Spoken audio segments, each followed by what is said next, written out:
This happened when I was really young. I'm talking second or third grade. It's hard for me to remember things clearly from that long ago, but this memory stands out for reasons you'll soon understand. It was a school day, and it had been raining cats and dogs all day. After picking me up from school, my parents left the house for some upscale events. I can't remember if it was a fundraiser or a dinner party or something else entirely. Either way, they were supposed to come back home that night, but while they were gone, the storm picked up like crazy, and it became unsafe to drive long distances. So instead of driving back home, they reluctantly decided to spend the night at one of their friends' houses who lived much closer to where the event was. I remember them calling me on the house phone and repeatedly apologizing for leaving me there by myself, even though I insisted that I wasn't even hungry and I'd be fine. My mom gave me a list of things to do before bed. Lock all the doors and windows, keep at least one house light on, make sure all the blinds were closed, typical stuff. At the time, I didn't understand why they were making such a big deal about everything. I wasn't quite old enough to realize how important it was to not leave kids my age home alone. In fact, I was actually kind of excited to have the place to myself. It meant unlimited candy and no bedtime. I obviously didn't have a TV or any kind of screen in my room, so I stayed downstairs in the living room watching TV on the couch. I told myself I'd do all that stuff my mom had requested right before going to sleep, since I was planning on staying up all night anyway. But at some point later in the night, the sugar crash got to me, and I accidentally fell asleep. No surprise there. I don't remember exactly what time I ended up waking up, but it was late enough for the TV to have gone into sleep mode, so 3 hours minimum. I distinctly remember being much colder when I woke up. Nothing too out of the ordinary. I mean, temperatures drop at night, but the difference was significant enough for me to instantly make the connection, even at that young age. I thought about just curling back up and going back to sleep, but then I remembered the list my mom had given me. Even at that age, I knew she'd find out if I didn't do it, and I really didn't want to get in trouble after she trusted me to stay home alone. So I forced myself off the couch and went to check the windows and doors. I went around and did everything she asked. Locked the front and back doors, closed all the blinds, checked the windows, even the light. Everything was shut tight, which confused me a little because the house still felt way colder than it should have.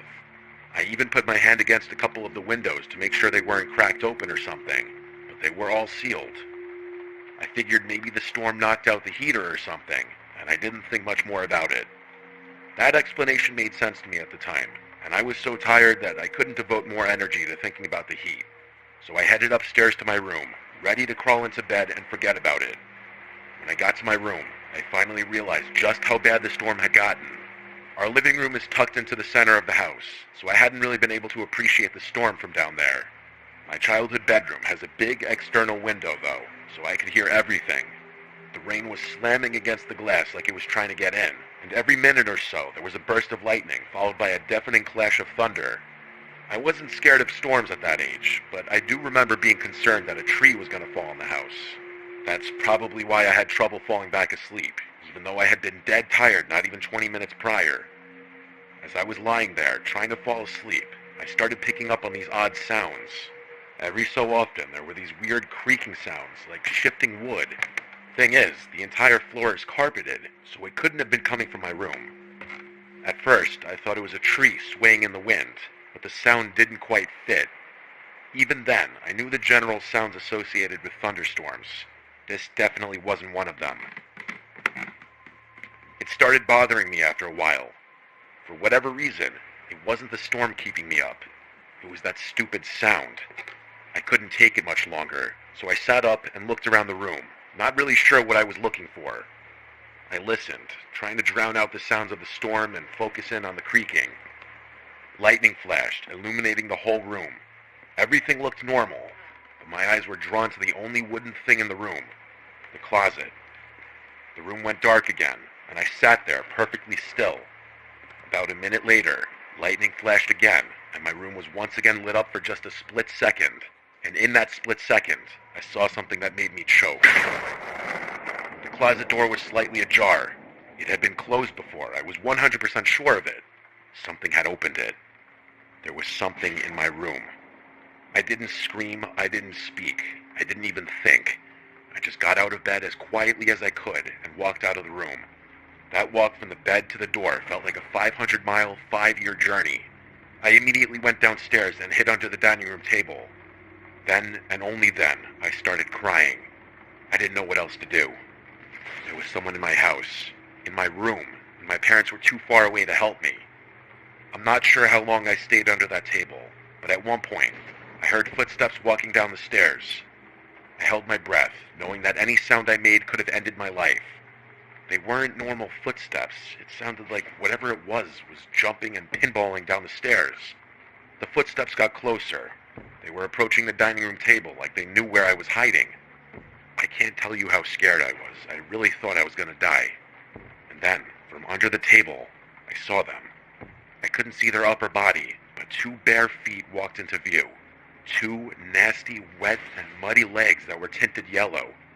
I couldn't tell if they were male or female legs. That's how gross and almost disfigured they looked. There were cuts all over their legs, like they had rolled around in a thorn bush. They were also stumbling, like they were struggling to even stand upright. And just as I thought it couldn't get any worse, they dropped something. It was a wrench.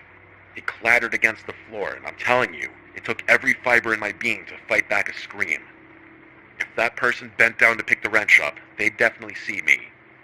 With wide eyes, I watched as that person stood still, not picking up the wrench, but not walking away either. It felt like a standoff, where any wrong move could end my life. Eventually, they finally continued walking, and I couldn't see them anymore. I listened as the chaotic footsteps stomped and stumbled around my first floor for what felt like an eternity. And then, finally, the front door opened and shut. They were gone. I stayed hidden under that table for a long time after that. Part of it was fear, but another part of it was what I can only describe as trauma. I just remember being shaken and scared. I was at the ripe age where I understood how dangerous the situation was, but not old enough to know how to deal with it. The rest of the night was kind of a blur. I picked the wrench up off the floor, not wanting my parents to find it the next morning. After making sure the front door was locked, I slunked back upstairs, crawled into bed, and fell asleep. Everything went back to normal after that. For whatever reason, I was terrified to tell my parents. I didn't want them to find out I hadn't locked the doors and done everything they had asked me to do, so I just kept the whole thing to myself. It wasn't until several years later that I told them the story, and it actually took some convincing for them to believe me. Looking back, not telling them the moment it happened was an awful decision, since there was nothing that could have been done about it so far removed from the incident. If I'm being frank, this experience traumatized me for basically the rest of my childhood. I slept with a nightlight from then on, and I developed a fear of the dark that didn't go away for a long time. I still have trouble explaining what happened that night, but I learned my lesson. Lock your doors at night.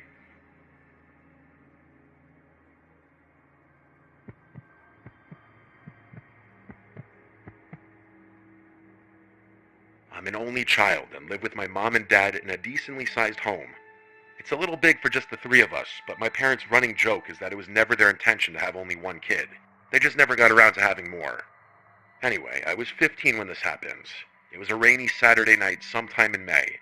I can't remember exactly when this happened, but I do remember that it was during one of the last weekends before summer started up. There's one last thing I have to mention. I have a lot of weird medical conditions that make my life difficult. I get frequent panic attacks, faint easily, and struggle breathing at times. I'm also one of those weird people who needs complete and total silence to fall asleep. Like, even a small fan is enough to keep me awake. I've mostly learned how to deal with it, but sleepovers and vacations are still unbearable. People always tell me they love the sound of rain and that it helps them fall asleep, but it does the exact opposite for me. It doesn't rain often where I'm from, but every now and then we get these insane downpours that keep me up all night. To be fair, it wasn't a full-on thunderstorm, but it was raining heavily enough to keep me up. No matter what I tried, I couldn't block out the sound of raindrops pattering against the roof. It was late, sometime well after midnight, when I faced the reality that I wasn't going to sleep anytime soon. So I got out of bed and thought about ways I could expend some energy. Eventually, I decided to go for a little walk in the rain. This wasn't the first time I had done that. Walking in the rain was actually something my parents encouraged me to do when I couldn't sleep. We live in a very safe residential area, and there's a huge public park that borders my house, so being out late isn't dangerous at all. Plus, the park is very well lit, which is another one of the reasons I've always felt so comfortable walking there late at night. I put on a rain jacket, quietly walked downstairs, and stepped outside without even bothering to bring an umbrella. I purposely didn't bring my phone because I knew myself well enough that a phone screen was only going to keep me up. It was oddly peaceful outside. I've always been one for nature, and seeing all the trees gently swaying in the wind with the raindrops screaming down their branches was exactly what I wanted. After about 20 minutes, I started to feel myself getting tired, which was a good thing. I turned around and started walking back towards my house, figuring I'd be able to fall asleep by the time I got back. As I was cutting through the park, I glanced toward the road and saw something strange. There was a long black object lying flat in the middle of the street. At first, I thought it was an oddly shaped garbage bag or something like that, but the more I looked at it, the more I realized what it was. It was a person just lying there in the middle of the street. They were face down too from the looks of it. I felt a sick feeling bubbling up in my stomach. The only thought bouncing around my brain was the likely possibility that they had been hit by a car and were injured, or worse. There was no other logical reason why someone would be lying motionlessly in the street, especially while it was raining. As much as my gut told me to just keep my head down and continue walking, I felt like I had to do something. My parents raised me a certain way. If I see a person in need, I have to help them. So against my instincts, I started approaching the person in the street. As I got closer, I was able to make out what they were wearing. Black pants and a dark plaid shirt. Definitely not the type of attire someone would wear during heavy rain. Judging by the clothing, it was a man, but that's what I had already assumed. I'm not sure if it was the gravity of the situation or something else, but as I was walking toward the street, I realized for the first time that night how cold I was. Like the rain was lukewarm one second and ice cold the next, if that even makes any sense. As I was closing in on the road, a screech rang out from somewhere behind me. Instincts took over and I whipped my head around, adrenaline flooding my veins. It sounded like a howl, but slightly off. Like a wounded animal. That's the only way I can describe it. A quick scan of the tree line revealed nothing. The sound must have come from deeper in the park, meaning there was no imminent danger. Still, the sheer strangeness of it all had my heart racing. I had never heard anything like it before, and the lack of an explanation was what triggered that feeling of pure fear. But that feeling was about to get 1,000 times worse, because when I turned back around and faced the street, that person wasn't lying down anymore. They were sitting perfectly upright, staring at me. In that moment, everything started fading and my vision narrowed. The only thing keeping me from passing out right there was the muffled sound of 1,000 raindrops pattering all around me. Before I could react, that person stood up and started sprinting towards me with a demonic smile on his face. And what's worse, he was holding what looked like a kitchen knife. Up until that moment, I didn't know what it meant to truly fear for your life. I snapped out of my haze and ran as fast as I could in the opposite direction. As soon as I started running, I heard him yell, "I'll kill you," at the top of his lungs. The wet grass made it impossible to run at full speed, but my one saving grace was that whoever was chasing me would have to deal with the same thing. I didn't want to lead him to my house, so I ran towards the trees, hoping I could lose him in the park. That's where the screech had just come from, I know, but I didn't have another choice. I didn't look back once. I just ran like my life depended on it. And considering how insanely cracked out that guy looked, I think my life actually did depend on it. I ran towards the densest part of the park, hoping I'd be able to hide in there before he caught up to me. I didn't even know if he was still chasing me, but I didn't care. Part of me felt like if I stopped running, the fear would catch up to me and I'd pass out immediately. I made it into the woods, and right when I was about to throw up from exhaustion, I ducked behind a tree and tried to catch my breath. I looked behind me, and there was no one. Or at least no one I could see. The only thought on my mind at that point was how in the world I was going to get home safely. I didn't feel comfortable moving, so I just waited there. I must have waited at least 20 minutes before finally stepping out from behind that tree. I took the long way home, around the backside of the park and through this other section that spit me out a few streets away from my house. No one followed me. I finally made it home and collapsed on my bed, drenched and basically traumatized. I never got an answer for anything that happened that night. That howl is honestly what confuses me the most. I have a hard time believing it was somehow related to the man that tried to attack me, but it's just too coincidental. I think what happened is that guy heard the screech too, looked up, saw me, and then did whatever he did for whatever reason. As for his motivation, I have no idea. There's just crazy people out there. Maybe he was on drugs or something. I I know it's not a real explanation, but I can't think of a better one. I still live in the same house today, and even though several years have gone by, it's hard not to think about this experience every so often.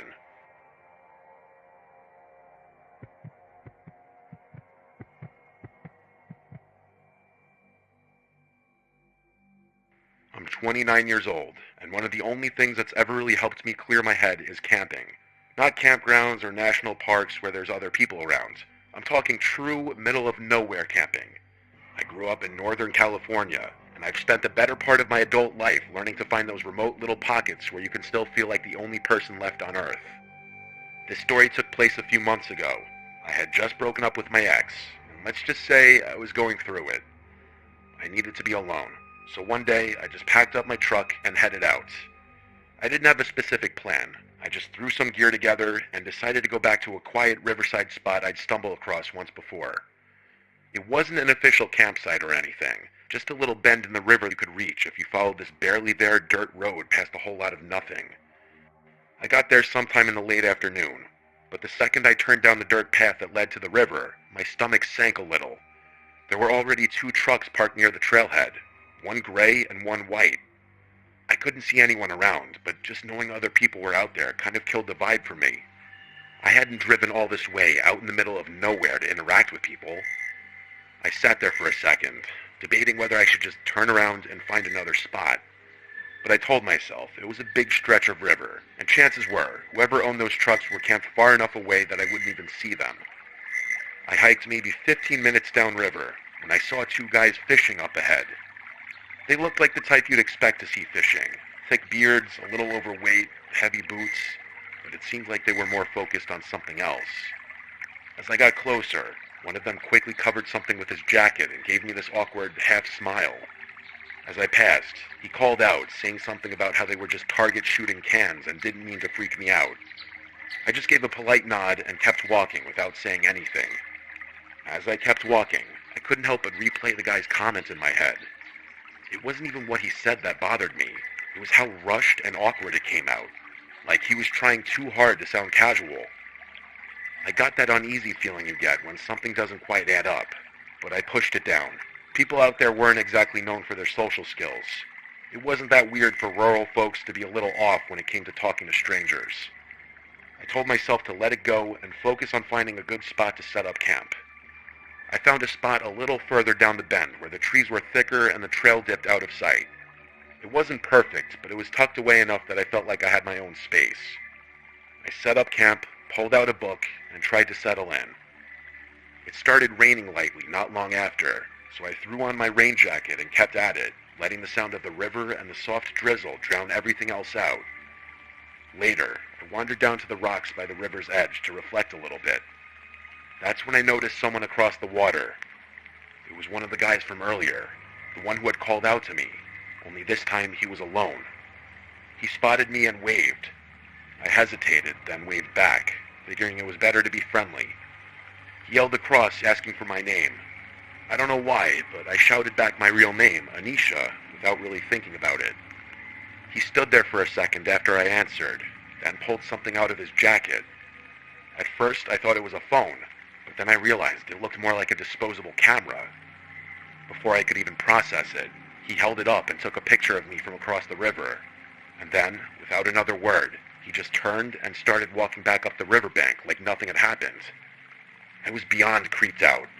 The weird speech patterns and mannerisms were one thing, but taking a picture of me, that was next level strange. I headed back to my campsite and just figured I'd stay put for the rest of the night. After the sun went down, I crawled into my tent and tried to get some sleep, but my mind wouldn't shut off. I kept replaying the breakup in my head, picking apart every word, every mistake, every what if. I don't know how long I lied there like that, just listening to the river and the light patter of rain against the tent. At some point, though, I started hearing something else. Faint, uneven sounds, like someone stepping carefully over wet ground. At first, I tried to convince myself it was just the rain or some animal, but the longer I listened, the clearer it became. Footsteps, circling the campsite, and the second I made that connection, my stomach dropped straight through the ground. I didn't even have to wonder who it might be. I'm no fool. I never go into the woods alone without protection. and this was no exception. I didn't hesitate. I grabbed my handgun from where I kept it tucked by my sleeping bag. Then I unzipped the tent and stepped out into the rain. My heart was pounding so hard I could hear it in my ears, but I needed to stay calm. I clicked my flashlight on and swept it across the trees, and there he was. That creep from earlier, standing a few yards away, half hiding behind a tree.